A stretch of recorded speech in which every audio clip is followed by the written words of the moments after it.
大家好，欢迎来到康养人生道。她的丈夫生前每个月固定去银行存钱，10年不曾中断。身边人都说她勤俭有责任，是个为家打算的人。连她自己也一直坚信，老公没说，但一定是给她准备的一份保障。直到那一天她去世后，她带着存折和印章走进银行，准备取出2人的安身钱。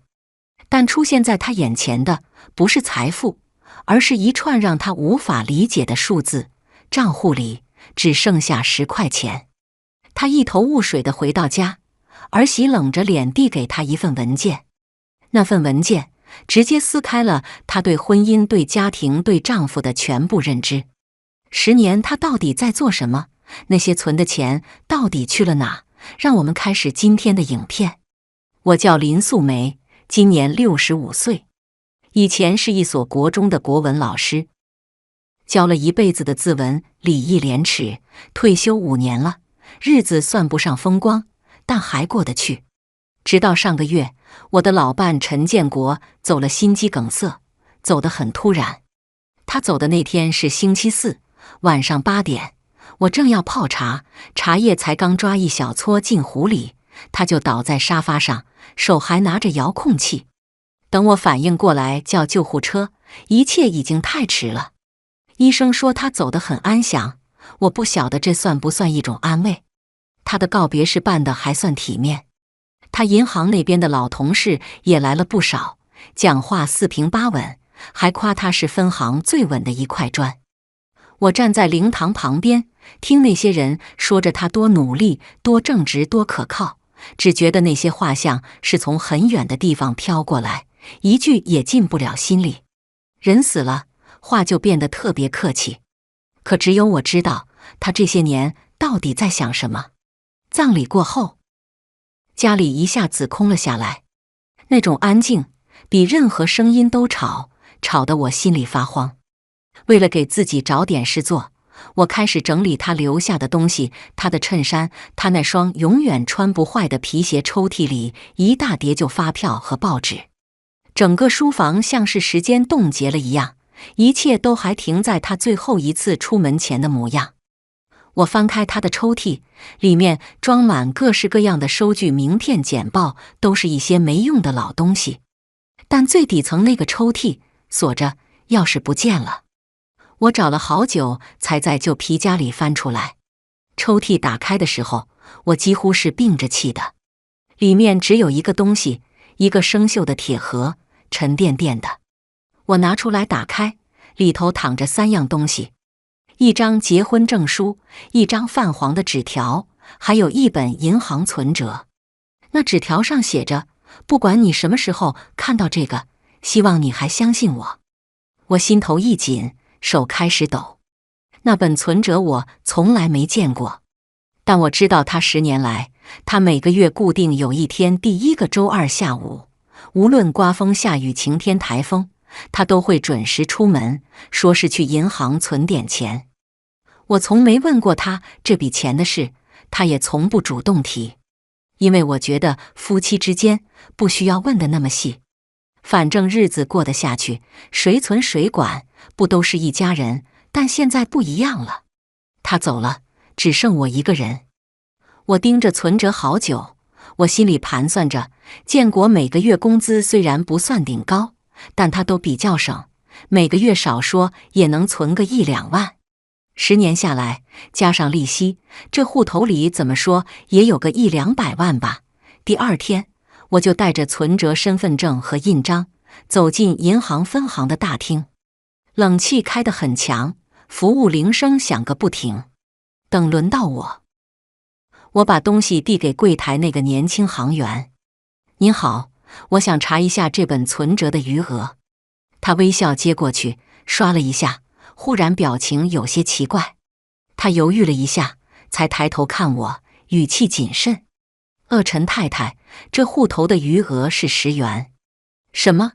目前的余额是10元？我一时间没反应过来，像是听到什么笑话。你再刷一次看看。他照做，结果一模一样。我脑袋一片空白。10元10年，怎么可能？我可以看交易明细吗？他很快地列印出一份明细递给我。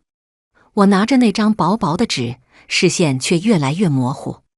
那上头清清楚楚写着每个月都有存入记录，18000、2万、2万2，规律得像是某种仪式。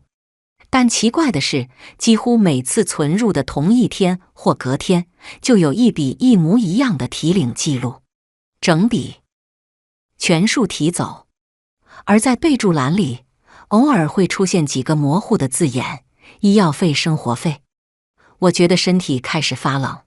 医药费，建国身体一直硬朗，直到最后才查出癌症，哪来的10年医药费？生活费，我们家的开销一直是我在管，这笔钱又是给谁的生活费？我拿着那本轻飘飘却又重如千钧的存折，魂不守舍地走出了银行。外面的阳光很刺眼，照得我头晕目眩。回到家，我还没来得及喘口气，门铃就被人粗暴地按响了。打开门，我的儿媳妇刘心怡带着一个加公文包的陌生男人，气势汹汹地冲了进来。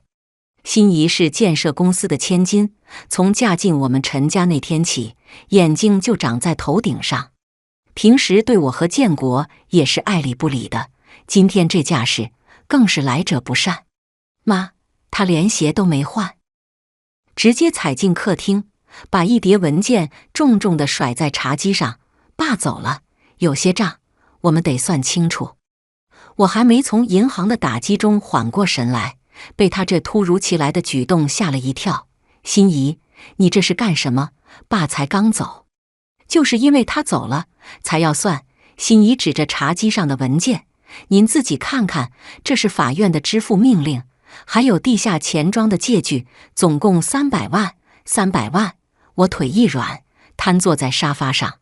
没错，爸生前不仅1毛钱没存下来，还以家豪的名义做担保，在外面欠了一屁股债。心怡指着我的鼻子骂道：“我就说他一个小行员，哪来那么多钱花？表面老实，私底下不知道把钱拿去养哪个狐狸精了。现在人死了，两腿一蹬，这烂摊子还要我们背？没门！”我转头看向站在门口的儿子家豪，他缩着脖子，低着头，连看都不敢看我一眼。家豪，我声音都在发抖，这到底是怎么回事？你爸怎么会欠这么多钱？家豪嗫嚅着，半天才挤出一句：“妈，我也不知道。反正现在白纸黑字写得清清楚楚，这债是你们陈家的，必须还。”心怡环视了一圈这间老公寓，眼神贪婪又冷酷。这房子现在市值大概也有1000多万吧？妈，赶快把房子交出来，抵一点债，否则我让你去睡公园。我看着这个强势的儿媳，再看看那个懦弱的儿子，心里一片冰凉。丈夫的欺骗，巨额的债务，儿媳的逼宫，儿子的冷漠，这一切来得太快太猛，像一场巨大的海啸，瞬间将我淹没。我没哭，我只是站起来，一步一步走向书房。那本存折还在桌上，我拿起来，摊开给自己看，上面清清楚楚地记着：10年存了一场空，婚姻守了一场梦。而我竟然到现在还不知道那笔钱到底花在了谁身上。我那晚几乎没怎么睡，屋子里静得可怕，只有建国一向前那炷香燃烧的微弱光点，在黑暗中明明灭灭。脑子里满是不敢相信，我不相信他真的会背叛我，更不信他会去赌博或者挥霍。他那个人，连路边的流浪猫狗都要喂一喂，心软得一塌糊涂。这10年来消失的钱，还有那巨额的债务，这背后的真相到底是什么？我把建国的书房翻了个底朝天，每一本书，每一个抽屉，甚至连地板缝隙我都没放过。可是除了那本空空的存折，什么都没有。直到第2天深夜，我在整理衣柜时，拿出了那件米色风衣，那是建国生前最爱穿的一件外套，也是他最后一次出门穿的衣服。我看着这件还残留着他气味的风衣，眼泪又忍不住掉了下来。我抱着衣服，想着把它洗干净收起来，手无意间摸到了内袋最底部，感觉里面好像有个硬硬的小纸团。那个内袋很深，如果不仔细摸，根本发现不了。我费力地把手指伸进去，抠出了一个被揉得皱巴巴的小纸团。我小心翼翼地展开，借着台灯的光，我看清了那是什么，是一张公车票根和一张已经有些模糊的收据。公车票是104路，起点是我们家附近的站牌，但终点却是一个我从来没去过，甚至很少听说的地方——深坑某个偏远山区的工业区。上面的日期正是建国去世前2周的那个礼拜二下午。而那张收据来自一家不知名的中药行，上面开列的药材，我虽然看不懂，但最后的金额却让我倒吸一口凉气，32000元。备注栏里写着几个字：脑神经修复专用。这2样东西像2道闪电，劈开了我眼前的迷雾。建国的生活圈子很单纯，除了上班就是回家，连菜市场都很少去，怎么会跑到那么偏远的山区去？而且他身体除了癌症，脑子一直很清楚，为什么要买这么昂贵的脑神经药物？我再也坐不住了。我换了件薄外套，抓起皮包，出门搭捷运转公车，一路往那张票根上的终点站深坑出发。104路是一条老路线，从市区一路开往城郊，行经老社区果菜市场、铁皮工厂、被杂草吞噬的旧眷村。我坐在靠窗的位置，看着窗外的城市景色一点一点褪色，像老照片一样，颜色越来越淡。冷气机发出低沉的声音。车厢里的人不多，只有几个阿伯在打瞌睡，一个工人模样的年轻人戴着耳机，一动不动。我双手紧握皮包，心跳得快。建国为什么会来这里？他这10年来的钱到底给了谁？车子开了1个多小时，终于抵达终点站。我拿着建国的照片，像个没头苍蝇一样乱转。请问有没有见过这个人？我逢人就问，声音已经哑了。大部分人都摇头，或者是冷漠地走开。直到我走到巷尾，遇到一位正在捡回收纸箱的老阿婆。老阿婆眯着眼睛，看了看照片，又看了看我，交代道：“这个男的啊，我有印象。他是个好人脸，以前常常来，好像是每个月都会来一次。”我的心猛地提到了嗓子眼。阿婆，您知道他来找谁吗？阿婆指了指巷子最里面，一间看起来摇摇欲坠门口堆满了草药渣的铁皮屋。喏，就是那一家。那个男的常来看那对可怜的母子，每次来都提着大包小包的药。母子这2个字像锤子一样砸在我的心上。难道心仪说对了？建国真的在外面养了女人和孩子？我强忍着心里的翻江倒海，一步一步地挪到了那间铁皮屋前。还没进门，我就闻到了一股熟悉的味道，那是那张收据上写的中药味，苦涩中带着一丝土腥气。门须掩住，我颤抖着手，轻轻推开了门。屋里很暗，也很简陋，只有一张旧桌子和一张铺在地上的凉席。一个瘦小的女人背对着我，正在角落的小煤炉上熬药。她的背影看起来有些佝偻，穿着一件洗得发白的旧衬衫。听到开门声，女人转过身来：“谁啊？”借着门口透进来的光，我看清了她的脸。那一瞬间，我感觉全身的血液都凝固了。这张脸我认识，而且太熟悉了。她是小娇。10年前，她曾是我们家的帮佣。那时候她才20岁出头，刚从越南嫁过来没多久，老公就跑了。我看她可怜，就让她来家里帮忙打扫煮饭。她在我们家做了3年，手脚勤快，人也乖巧。可是有一天，她突然不告而别，连最后1个月的薪水都没拿就消失了。我当时还担心了好久，以为他出了什么意外，没想到10年后竟然会在这里见到他。太，小娇看清是我，手里的药碗哐当一声摔碎在地上，滚烫的药汁溅了一地。他脸色煞白，像是见了鬼一样，扑通一声跪了下来。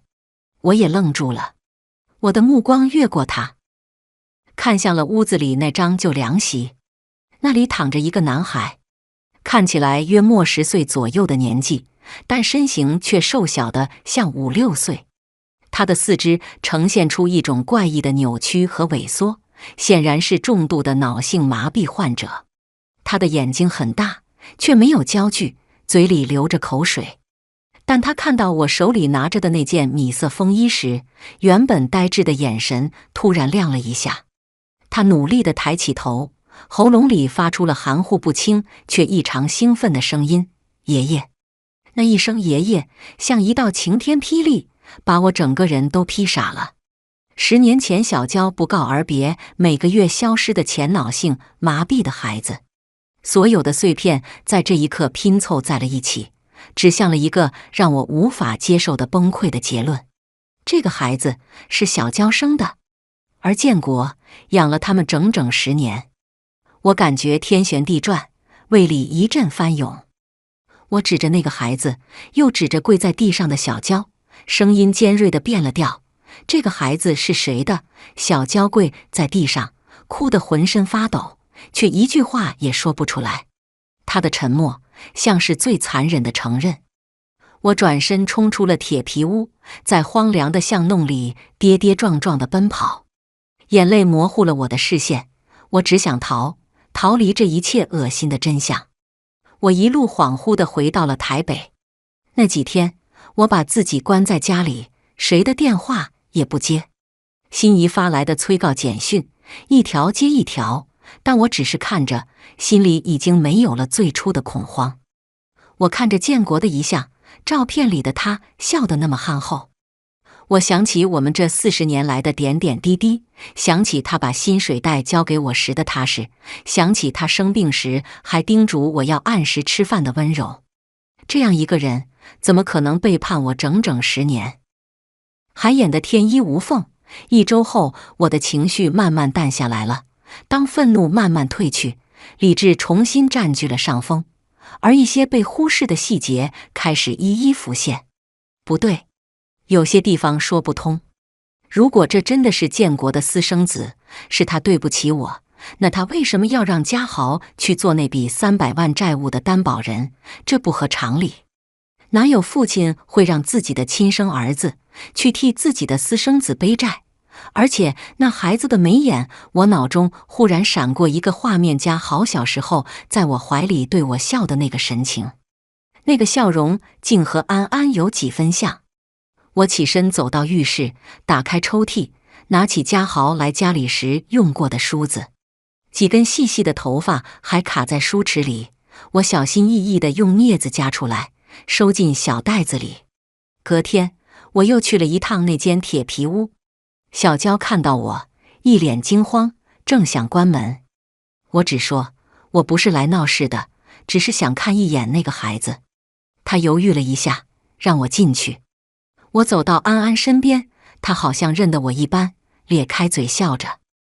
我把温热的毛巾敷在她脸上，一边擦，一边抬手拨开她额前的头发。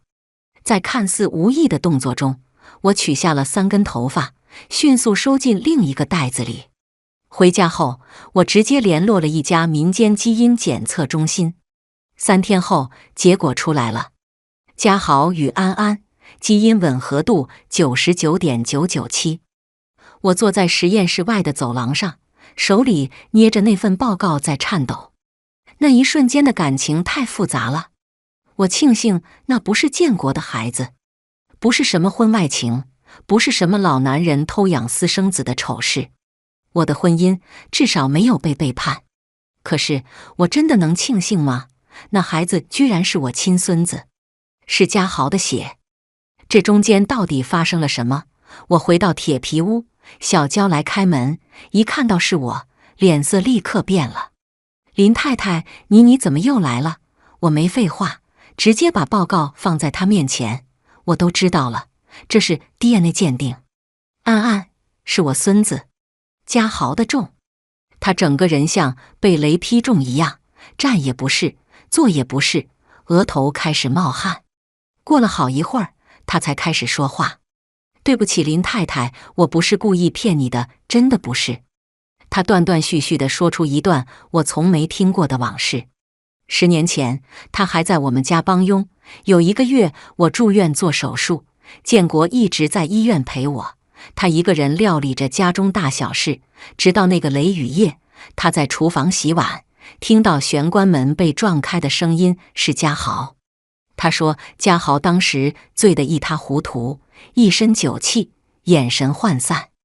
他以为他只是来拿东西，正想回避，却没想到他一把他拽进了储藏室。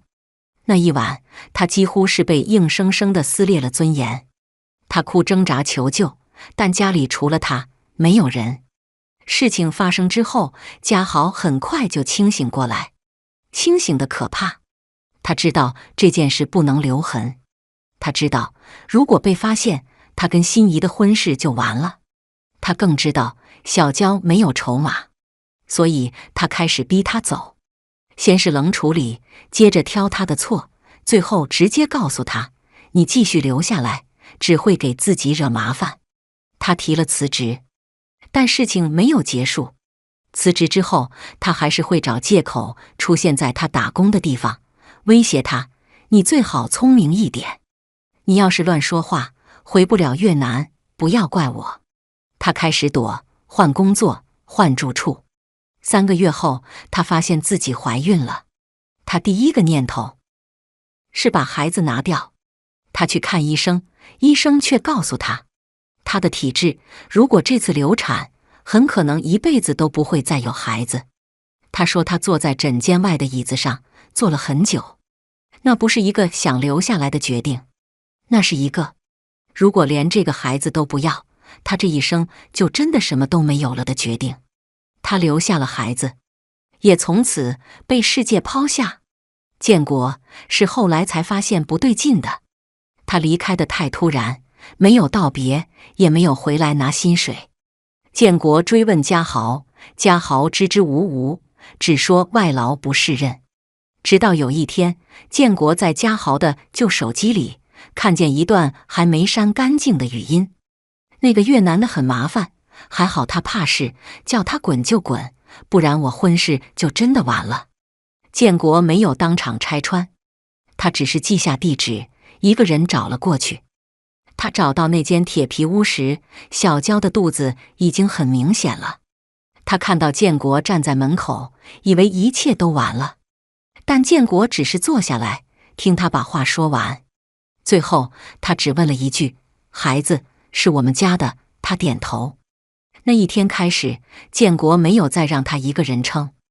安安出生时因为缺氧，脑部受损，建国帮他找医生买药借钱。每个月第1个周二，他准时出门。那不是存钱，那是他替儿子偿还罪孽的方式。小娇说完，整个人伏在地上，哭到发不出声音。我坐在那里，一句话都说不出来。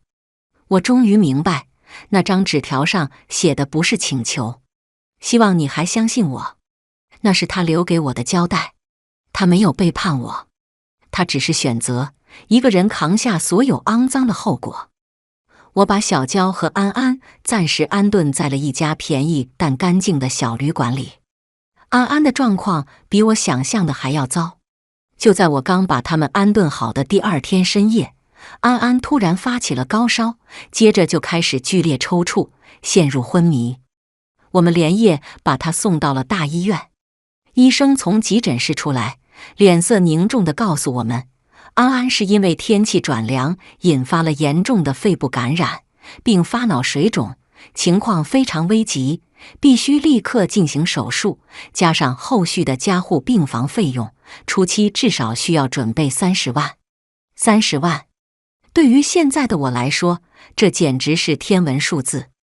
我名下仅剩的那个定存户头，前几天被心仪带着律师以债务争议的名义申请了法院冻结。我看着病床上插满管子的安安，心如刀割。这是建国用命保下来的孩子，我绝不能让他这时候出事。走投无路之下，我只能去找家豪。我知道他住在哪里，那是一栋位于信义区的豪华公寓，是心仪的陪嫁，也是家豪如今风光的象征。我站在那扇气派的大门前，深吸了一口气，按下了门铃。开门的是家豪，他穿着一身名牌睡衣，看到我，脸上闪过一丝惊慌。妈，这么晚了，您怎么来了？心仪在睡觉，您小声点。我看着眼前这个衣着光鲜的儿子，再想想躺在医院生死未卜的孙子，心里五味杂陈。家豪，妈有急事求你。我没有废话，直接把那份亲子鉴定报告和安安的病危通知书递到了他面前。这孩子是你的骨肉，现在命悬一线，需要30万救命。妈身上1分钱都没有了，你能不能？家豪接过报告，只看了一眼，脸色瞬间变得惨白。他的手一抖，纸张散落一地。但他第一反应不是问孩子的病情，而是猛地转身，一把将我拉进屋里，然后迅速反锁了房门，生怕被楼上的心仪听见。妈，您疯了吗？他压低声音，这东西您从哪弄来的？您这是要害死我吗？害死你！我看着他，感到无比心寒。那是一条命啊，是你亲生儿子的命。你爸为了这孩子，把命都搭进去了。你现在连30万都不肯出，我没钱，我的钱都在心仪手里。家豪跪在我面前，抓着我的裤脚哀求道：妈，这孩子不能认。心仪要是知道了，我就全完了。这房子、车子、工作，我现在拥有的一切都会没了。您就当没这回事行不行？让那个孩子就让他这样走吧，这对他也是解脱。我看着跪在地上的儿子，仿佛看到了10年前那个雷雨夜，一样的懦弱，一样的自私，一样的冷血。我站在原地看着他，忽然觉得全身发冷。这就是我含辛茹苦养大的孩子。就在这时，楼梯上传来了一阵冷笑声。好一出母子情深的戏码啊！心仪穿着丝绸睡袍，抱着手臂站在楼梯口，眼神冰冷地看着我们。他显然已经在上面听了很久。他慢悠悠地走下来，捡起地上的鉴定报告，看都没看一眼，直接撕得粉碎，扔进了垃圾桶。林素梅，你还真是阴魂不散啊！他走到我面前，居高临下地看着我，想拿个野种来讹钱。你当我是傻子吗？我告诉你，只要我还活着一天，这个家的1毛钱都不会流到那个野种身上。说完，他转头看向家豪，眼神里满是鄙夷。还有你，陈家豪，把你的烂摊子收拾干净。如果你敢拿钱给他，明天我们就离婚。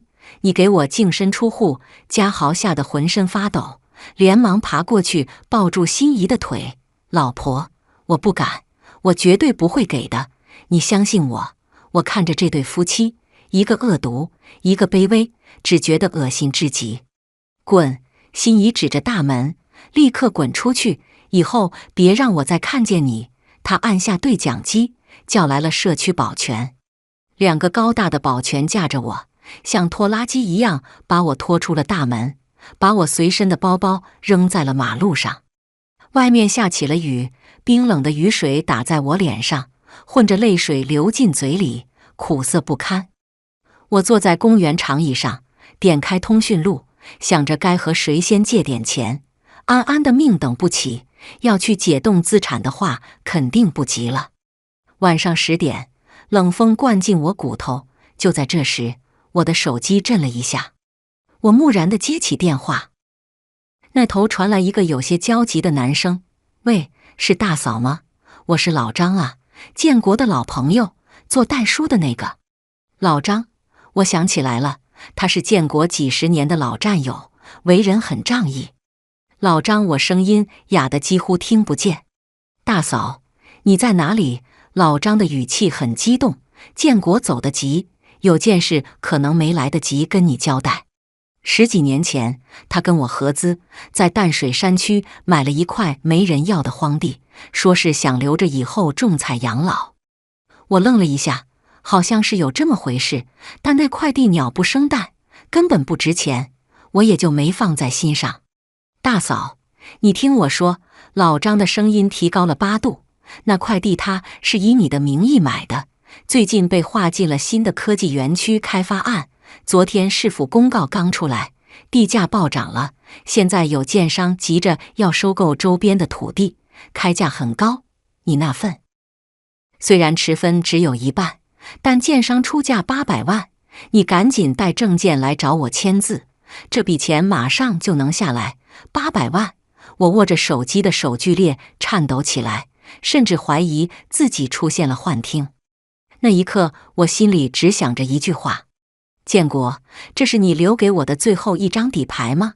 我第2天一早就坐着捷运去找老张，他比记忆中又老了一点，胡子花白，还戴着老花眼镜，但见到我时，那声大嫂还是那么亲切。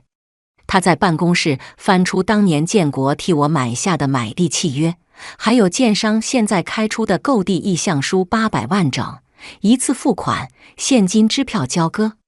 我没犹豫，立刻签字。我现在1分钟都不能等，我要马上拿到钱。老张看我脸色，知道是有蹊跷，也没多问。他当天下午就把支票转交给我，连忙安排律师与对方见面确认。我捧着那张支票走出代书事务所时，太阳刚好洒在我身上，我眼眶忽然热了。他早就知道，他知道有一天我会被推入风暴，而这是他替我留的案，不是什么养老保险，也不是孩子的孝心，而是一笔干净体面、不靠任何人的钱，是一条让我在最难的时候可以转身的退路。我连夜赶回医院，有了这笔钱，安安顺利进行了手术。她在加护病房住了整整1个礼拜，终于挺了过来。当她转入普通病房，睁开眼睛，虚弱地叫了一声奶奶时，我觉得这辈子受的所有苦都值了。而我在医院的走廊上，也真正冷静了下来的。安安的手术结束了，医生说孩子命保住了，接下来就是漫长的复健。我坐在塑胶椅上，看着走廊尽头的窗，突然意识到一件事：建国已经把他能做的都做完了，剩下的是我的选择。我去找了律师。心怡一直以为那间老公寓是建国的遗产，想逼我交出来抵债。但他不知道的是，那间房子是我父母留给我的婚前财产，名字一直都是我林素梅一个人的。律师告诉我，只要我去法院申请抛弃继承，我就不需要对建国生前的任何债务负责。林女士，只要您办理了抛弃继承，您先生欠下的那300万跟您就没有半点关系了。律师推了推眼镜，冷静地分析道：但是您儿子陈家豪情况就不一样了。怎么说？首先，他是第1顺位继承人，即使他也抛弃继承，他也是这笔债务的连带保证人，这笔钱他也赖不掉。我听完点点头，还是下了那个决定，那就让他还吧，这是他欠下的孽债。几天后，我带着小娇和安安搬离了那间充满回忆但也充满伤痛的老公寓。我把房子委托给中介出租，租金正好用来贴补我们在南部的生活。当法院的支付命令和地下钱庄的讨债人员同时找上家豪和心怡时，这对夫妻彻底傻眼了。他们原本打的如意算盘是逼我卖房还债，他们坐享其成。可现在房子是我的，他们动不了；债务是他们的，他们躲不掉。地下钱庄的人可不是吃素的，他们拿着喷漆桶和扩音器堵在豪宅门口，甚至跑到心仪的公司去拉布条，上面写着豪门千金欠债不还。心仪的公司因为他形象受损，把他辞退了。家豪更是吓得连门都不敢出，整天躲在家里发抖。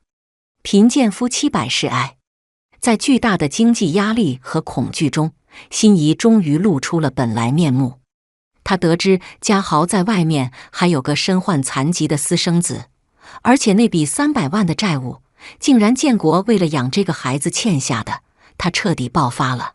陈家豪，你这个骗子，废物！他把家豪的衣服扔出门外。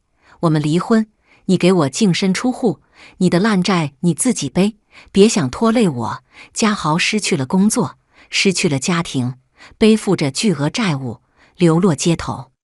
而我已经准备带着小娇和安安离开了台北这个伤心地。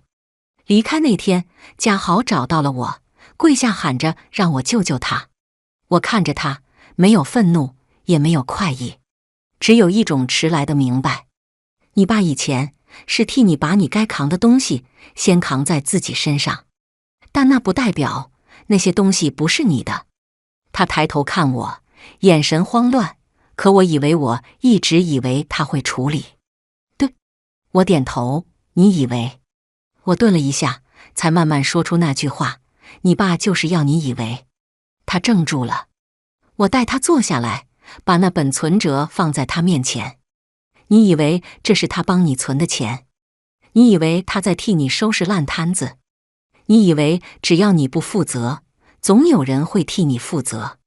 我看着他，一字一句地说，但你爸做的是替你承担后果之前的责任，不是替你逃掉后果。他知道你不肯面对，所以先替你扛住。可他也知道，如果你一辈子不用承担，你这一辈子就毁了。家豪的脸一点一点垮下来，所以他用你的名字当担保人，用你的名字挂账，让你以为一切都在他控制之中。我深吸一口气，因为只有这样，等他不在了，这一切才会回到你身上。那不是报复，那是你爸留给你的最后一刻。他终于低下头，肩膀发抖。我没有安慰他，也没有骂他，我只是说了最后一句话，你现在承受的不是你爸害你的，是你爸终于不再替你挡了。那天之后，我没有再为他的债务出1分钱，但我也没有完全关上门。我告诉他，你什么时候愿意自己把该还的还完，把该承担的承担完，你再来找我。我还是你妈，但我不会再替你活。看着他转身离去，我忽然想起建国生前的一句话，他说过，有些人只有在没有退路的时候才会学会走路。当时我听不懂，现在我懂了。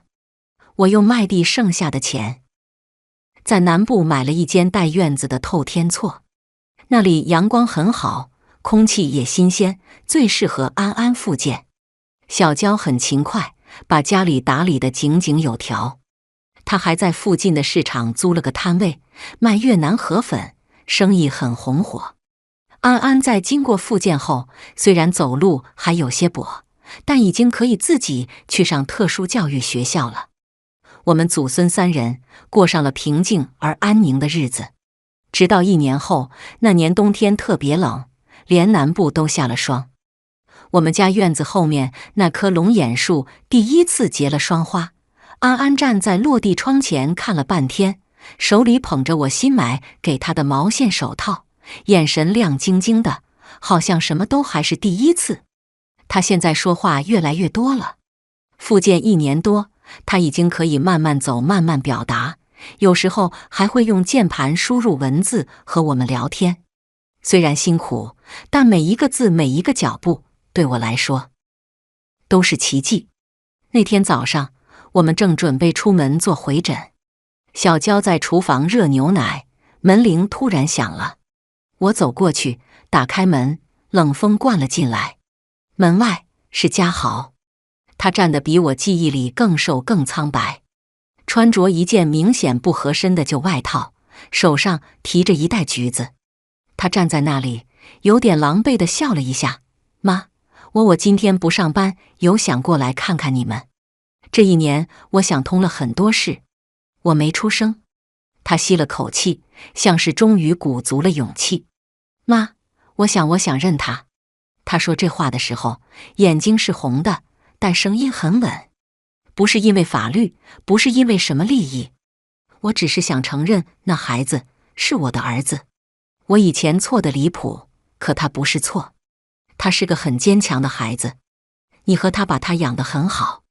我没资格当他爸，但我想至少让他知道，我不是逃了一辈子。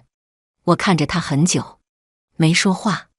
屋里的安安像是感觉到什么，走到门边，看到门外站着的人，他歪了歪头，轻轻地说了一声“叔叔”。嘉豪怔了一下，笑容僵住。他蹲下来，慢慢的，双手捧着橘子，递到安安面前，声音有点抖：“不是叔叔，我是你爸爸。”小娇站在厨房门口，手里还拿着热牛奶。他看着他，没有闪躲，也没有敌意。我看着这一幕，没有说原谅，没有说接纳。我只是在那天，让那个曾经不愿承担一切的男人，第一次坐在孩子的对面，用自己的名字说出那句话：“我是你爸爸。”那一天，风还是冷的，但我知道冬天快要过去了。人生很多时候不是从头再来，而是承认错误之后继续往前。我们都不是完美的父母，也没教出完美的孩子，但至少现在他懂了，这不是一个完美的结局，只是一个开始。林太太的一生走到这里，你怎么看？丈夫离世后，她以为自己要孤身面对儿媳的逼债、儿子的逃避，却意外揭开了尘封多年的秘密。那个她最熟悉的男人，早就悄悄为她留下一条退路，也为儿子安排了一场迟来的成长课程。有人说，这样的老公是深情，也有人说他过于沉默，让妻子一个人承受太多。你认为他这样做算是好丈夫吗？还有儿子嘉豪，他曾逃避责任，甚至想否认亲生骨肉，但在跌到谷底后，他终于主动回来，愿意面对，愿意承认。你觉得这样的回头还来得及吗？他的悔改，你能接受吗？这些人之间，有错有爱，也有沉重的牵绊。你身边是否也有类似的经历？或者你曾在生命中做过艰难的选择？欢迎你在下方留言区留下看法，说说你最感触的一段，最不能接受的一句话，或你自己想对林太太说的一句话。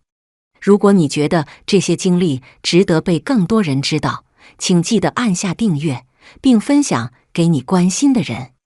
每一次点赞、留言、转发，都是对这些真实经历的尊重与共鸣。